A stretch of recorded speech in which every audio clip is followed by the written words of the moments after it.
de Stephen King. El pistolero, la torre oscura. A Ed Firman, que se arriesgó con estos relatos uno por uno. Una piedra, una hoja, una puerta ignota. De una hoja, de una piedra, una puerta, y de todos los rostros olvidados. Desnudos y solos caemos en el exilio. En su vientre oscuro no reconocemos el rostro de nuestra madre. Desde la prisión de su carne hemos cruzado la prisión atroz e inexplicable de esta tierra. ¿Quién de nosotros ha conocido a su hermano? ¿Quién de nosotros ha mirado en el corazón de su padre? ¿Quién de nosotros no ha permanecido por siempre encerrado en su prisión? ¿Quién de nosotros no es por siempre jamás un extraño? Oh, perdido, y por el viento abatido, fantasma, regresas. Thomas Wolfe, El ángel que nos mira. 19. Reanudación. El pistolero. Capítulo 1. El pistolero. El hombre de negro huía a través del desierto, y el pistolero iba en pos de él. El desierto era inmenso, la apoteosis de todos los desiertos, y se extendía bajo el firmamento en todas direcciones, como una eternidad, blanco, cegador, reseco, desprovisto de cualquier rasgo distintivo, salvo por la tenue silueta brumosa de las montañas recortadas en el horizonte, y por la hierba del diablo, que producía dulces sueños, pesadillas y muerte. Alguna que otra lápida señalaba el camino, pues el borroso sendero que serpenteaba sobre la gruesa corteza alcalina otrora había sido una carretera. Por allí habían pasado diligencias y vigas. Desde entonces el mundo se había movido, el mundo se había vaciado. Al pistolero lo había asaltado un vértigo momentáneo, una sensación de vahido que hizo que el mundo entero fuera algo efímero, un objeto que casi se podía atravesar con la mirada. La sensación se desvaneció, y al igual que el mundo sobre cuyo pellejo caminaba, también él se movió. Atravesó los kilómetros impasiblemente, sin apresurarse ni entretenerse. De su cintura pendía un odre de cuero, como una salchicha inflada. Estaba casi lleno de agua. En el transcurso de muchos años, había ido avanzando con el kep hasta alcanzar quizá el 5.º nivel. Si hubiera sido un santo varón de los Mani, ni siquiera habría estado sediento.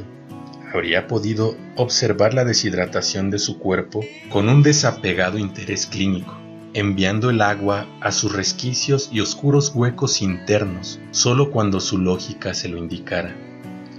Sin embargo, no era un Mani, ni un discípulo del Jesús hombre. De ninguna manera se consideraba santo. En otras palabras, no era más que un simple viajero, y todo lo que podía decir con absoluta certeza era que estaba sediento. Y aún así, no tenía el anhelo especial de beber. De una manera vaga, todo aquello lo complacía. Era lo que la tierra necesitaba. Era una tierra sedienta. Y en su larga vida, él no había hecho más que adaptarse. Por debajo del odre de agua se hallaban 2 pistolas, cuyo peso se adaptaba a su mano con toda precisión. Al heredarlas, les había agregado una placa, porque su padre había sido menos robusto y no tan alto como él. Las 2 correas se cruzaban sobre su bajo vientre. Las fundas estaban tan bien engrasadas que ni siquiera aquel sol de justicia podría agrietarlas.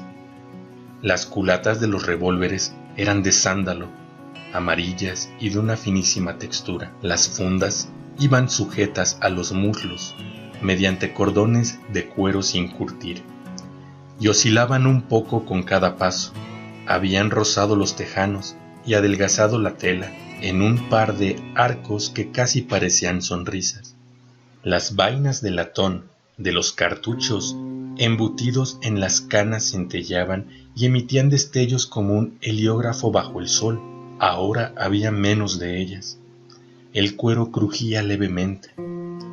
Su camisa, incolora como la lluvia o el polvo, era de cuello abierto, con una tirilla de cuero enlazada con holgura en los ojales perforados a mano. Su sombrero había desaparecido, al igual que el cuerno que alguna vez llevara con él.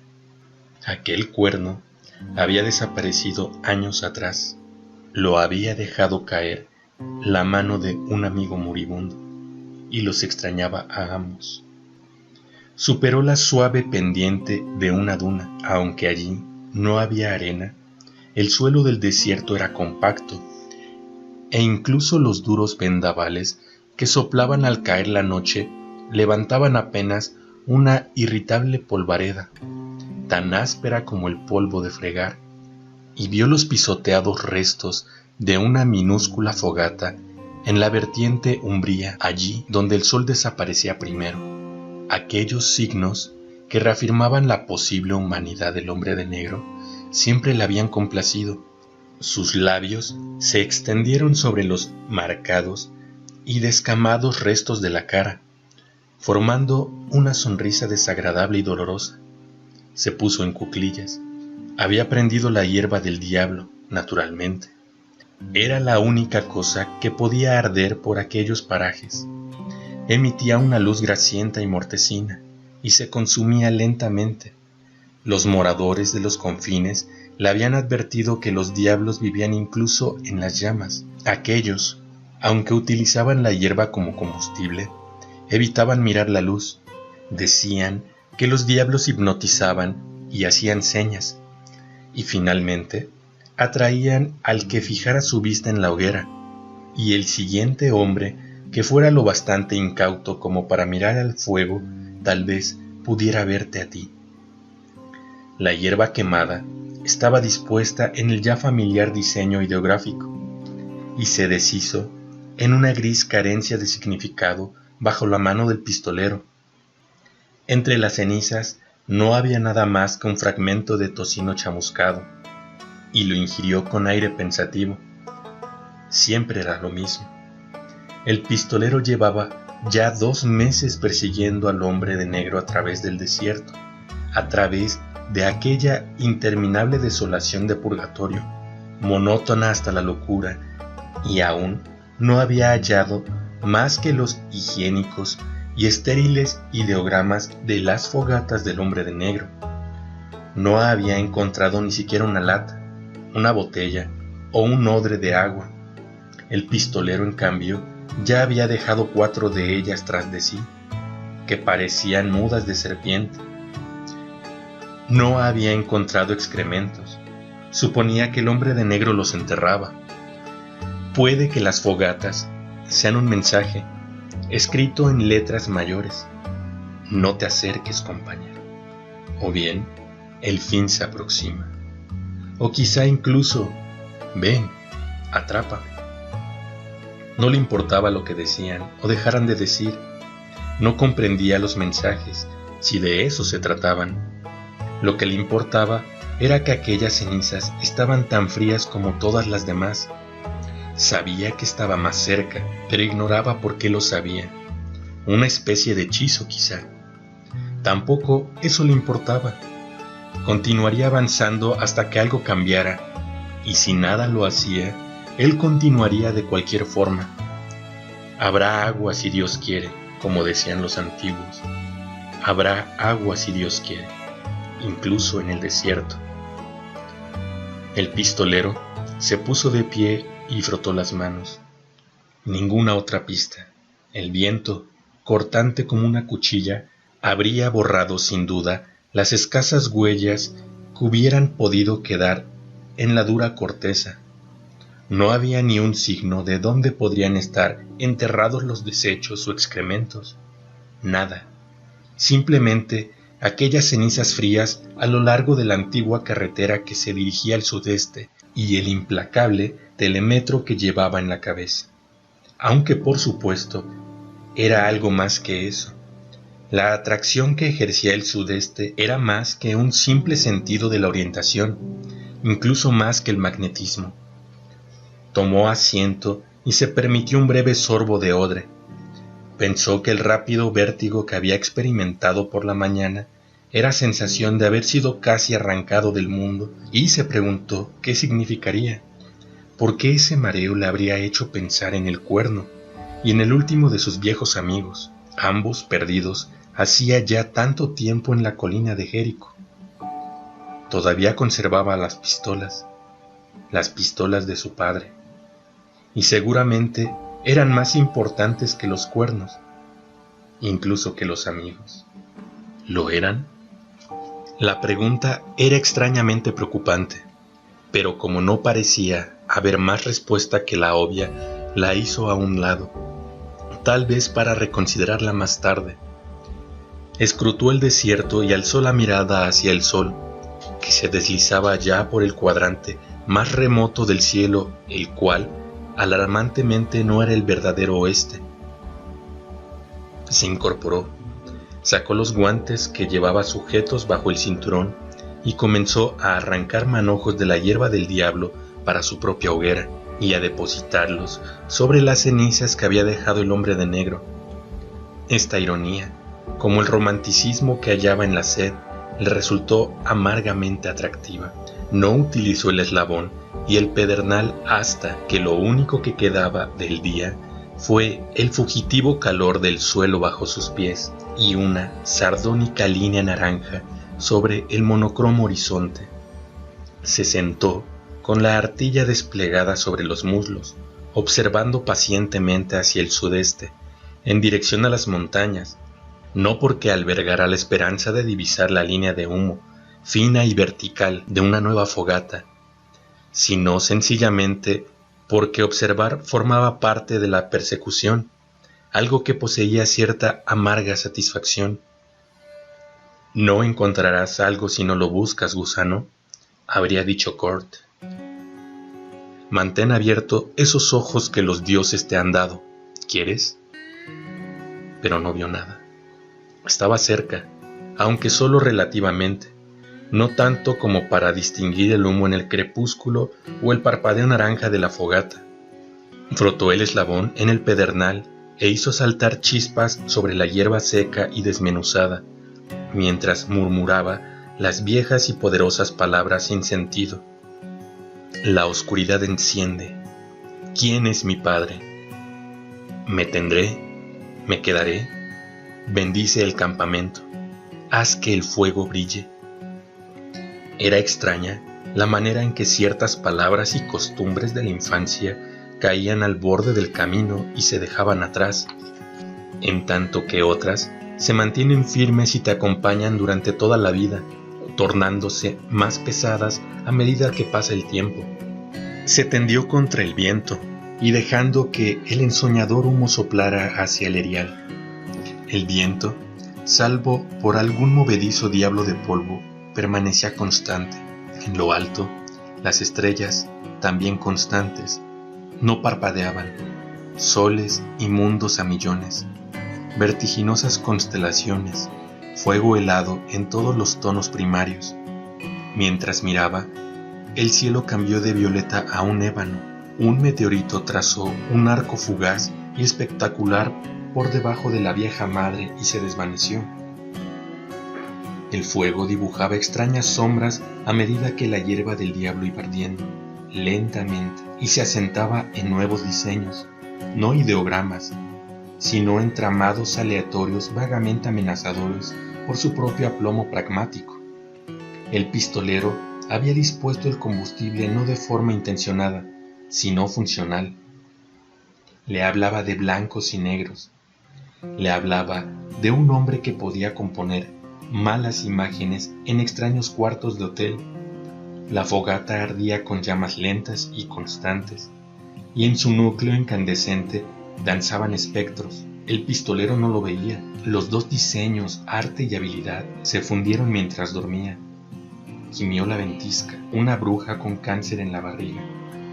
De vez en cuando, una perversa corriente descendente hacía que el humo se remolinara y flotara hacia él, y esporádicas varadas llegaban a tocarlo. Estas le producían sueños, del mismo modo en que un pequeño cuerpo extraño es capaz de producir una perla en una ostra. De vez en cuando, el pistolero gemía con el viento. Las estrellas permanecían tan indiferentes a esto como lo eran a guerras, crucifixiones y resurrecciones. También eso lo habría complacido. 2. Había bajado por la ladera de la última estribación, llevando del ronzal a su mula, cuyos ojos estaban ya muertos y abombados a causa del calor. Hacía ya 3 semanas que habían cruzado la última población, y desde entonces solo había visto la desierta ruta de las diligencias y algún que otro grupo de casuchas de tepe arracimadas, donde habitaban los moradores de los confines. Los grupos de vivienda iban degenerando en chozas aisladas, ocupadas la mayoría por locos o leprosos. El pistolero descubrió que prefería la compañía de los locos. Uno de ellos le había entregado una brújula silva de acero inoxidable, rogándole que se la diera a Jesús hombre. El pistolero la aceptó solemnemente. Si alguna vez lo veía, le cedería la brújula. No creía que algo así fuera a ocurrir, pero todo era posible.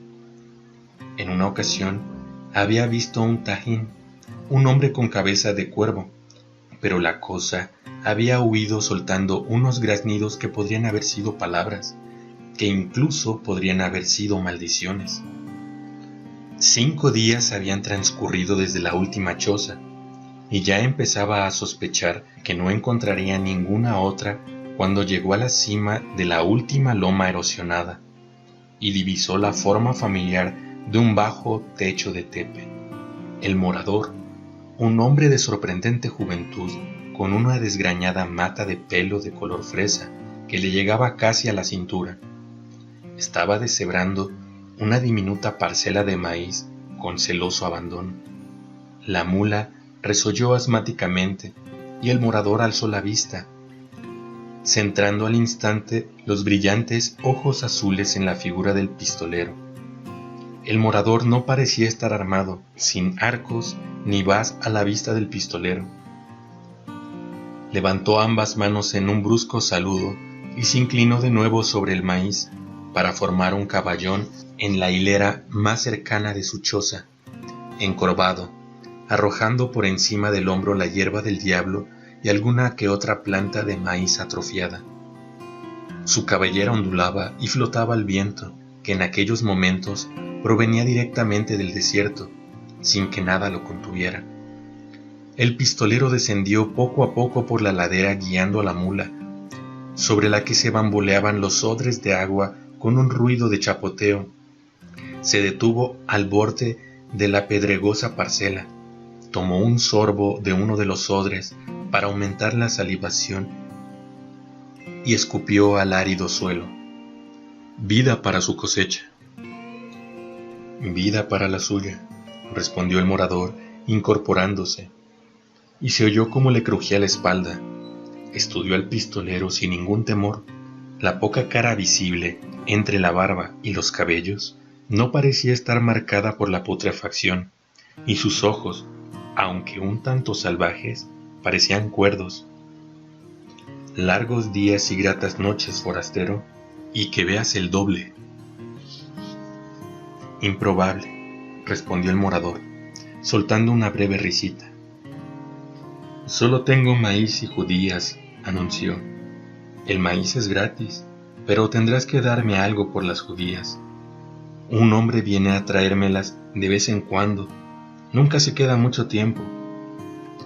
El morador profirió una breve risa. Tiene miedo a los espíritus, también teme al hombre pájaro. Lo he visto, al hombre pájaro, quiero decir, huyó de mí. Ea, ha perdido su camino. Afirma estar buscando un lugar llamado Algul Ciento, solo que a veces lo llama cielo azul o cielo azul, no puedo asegurarlo. ¿Habéis escuchado nombrarlo? El pistolero negó con la cabeza. Bien, no muerde ni espera, así que pueden jodérselo. ¿Vos estabais vivo o muerto? Vivo, respondió el pistolero. Usted habla como los Mani. Estuve un tiempo con ellos, pero aquella vida no era para mí. Demasiados raros, eran siempre buscando los agujeros del mundo. Eso es cierto, reflexionó el pistolero. Los Mani eran grandes viajeros. Se miraron en silencio durante unos instantes. Luego el morador extendió la mano. Me llamo Brown. El pistolero se la estrechó y le dijo su nombre. Mientras lo hacía, un cuervo descarnado graznó desde el aplastado techo de Tepe. El morador lo señaló con un gesto fugaz. Ese es Sultán. Al escuchar su nombre, el cuervo volvió a graznar y alzó el vuelo hacia Brown. Se posó en la cabeza del morador y se aseguró, hundiendo firmemente las garras en la enredada mata de pelo. «Que te jodan», graznó jovialmente Sultán. «Que te jodan a ti y al caballo que veniste». El pistolero asintió amistosamente. «Judías, judías, la fruta musical», recitó el cuervo inspirado. «Cuantas más comes, más resuenas». «¿Le enseña usted?» «Me parece que es lo único que le interesa aprender», explicó Brown. «Una vez traté de enseñarle el Padre Nuestro». Sus ojos se desviaron por un instante más allá de la choza, hacia el yermo áspero y sin relieve. «Supongo que este no es un país para padres nuestros». «Sois un pistolero, ¿verdad?» «Sí», sacuclilló y sacó papel y tabaco. Sultán se lanzó desde la cabeza de Brown y se posó aleteando en el hombro del pistolero. «Creía que los de vuestra clase ya no existían». «Entonces deberías de cambiar de idea, ¿no? ¿Venís de mundo interior?» «Eso fue hace mucho», dijo el pistolero. «¿Quedará algo allí?» A esto, el pistolero no respondió, pero su cara dejó entrever que convenía cambiar de tema. «Vais detrás del otro, supongo». «Sí». A continuación, formuló la inevitable pregunta. «¿Cuánto hace que ha pasado por aquí?» Brown se encogió de hombros. «No lo sé. Aquí el tiempo es extraño. Las distancias y las direcciones también. Más de 2 semanas, menos de 2 meses. El hombre de las judías ha venido 2 veces desde que lo vi. Yo diría que unas 6 semanas. Es muy probable que me equivoque». «Cuantos más comes, más resuenan», dijo Sultán. «¿Se detuvo aquí?» Brown asintió. «Se quedó a cenar. Igual que hará usted, supongo». Pasamos el rato. El pistolero se puso de pie y el ave revoloteó de vuelta al techo dando graznidos.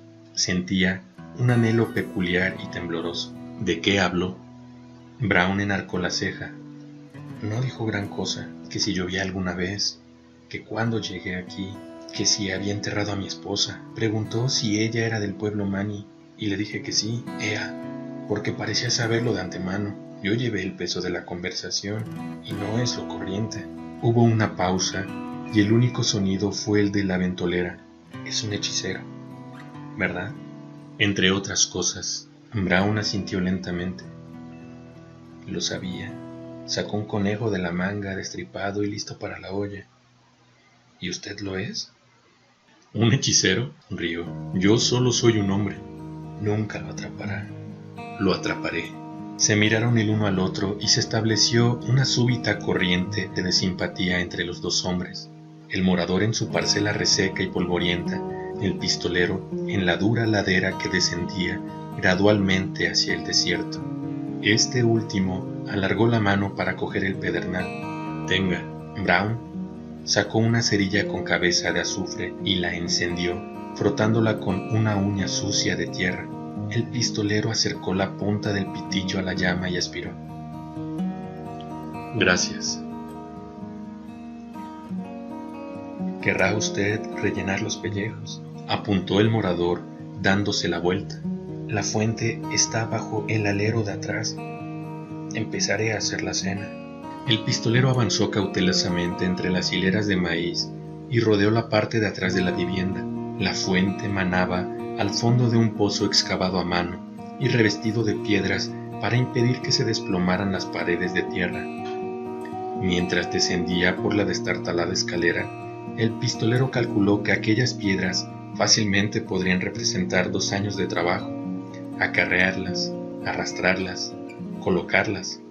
El agua era clara pero fluía lentamente y tardó un buen rato en llenar todos los odres. Mientras subía el segundo odre, Zoltán se detuvo en el borde del pozo. «Que te jodan a ti, que te jodan a ti y al caballo en que viniste», comentó. Sobresaltado, el pistolero alzó la vista. El pozo tenía unos 5 metros de profundidad. A Brown le resultaría muy fácil arrojarle una piedra, romperle la cabeza y robarle todo lo que poseía. Solo un chiflado o un podrido no lo harían. Brown no era ninguna de las dos cosas. Sin embargo, Brown le gustaba, de modo que desechó la idea y juntó el resto del agua que Dios había enviado. Lo que Dios quisiera eran asuntos del Ka, no suyos. Cuando cruzó el umbral de la choza y descendió los escalones, la cabaña en sí quedaba bajo el nivel del suelo, a fin de retener y aprovechar el frescor de las noches. Brown estaba removiendo unas mazorcas de maíz sobre las ascuas del pequeño fuego con ayuda de una espátula de madera dura. Había dispuesto 2 platos descascarillados en los extremos opuestos de una manta parduzca. El agua para las judías comenzaba a hervir en un caldero suspendido sobre el fuego. «Le pagaré también el agua». Brown no levantó la cabeza. «El agua es un regalo de Dios, como supongo que lo sabéis. Las judías las trae Papadoc». El pistolero emitió un gruñido que era una risa. Se sentó, cruzó los brazos sobre el pecho y cerró los ojos. Al cabo de un rato, le llegó hasta la nariz el olor de maíz tostado. Hubo un golpeteo como unos guijarros cuando Brown vació un cucurucho de judías secas en el caldero. Un tac tac tac tac, tac tac tac esporádico cuando Zoltán se paseaba inquieto por el techo. Estaba cansado. Desde el horror que había ocurrido en Toul, la última aldea, venía siendo jornadas de 16 y hasta 18 horas, y los últimos 12 días había ido andando. La mula estaba al límite de sus fuerzas, viviendo solo por costumbre. Una vez conoció a un muchacho llamado Shamey, que tenía una mula. Shamey ya no existía. Ahora ninguno de ellos existía, y solo quedaban 2, él y el hombre de negro.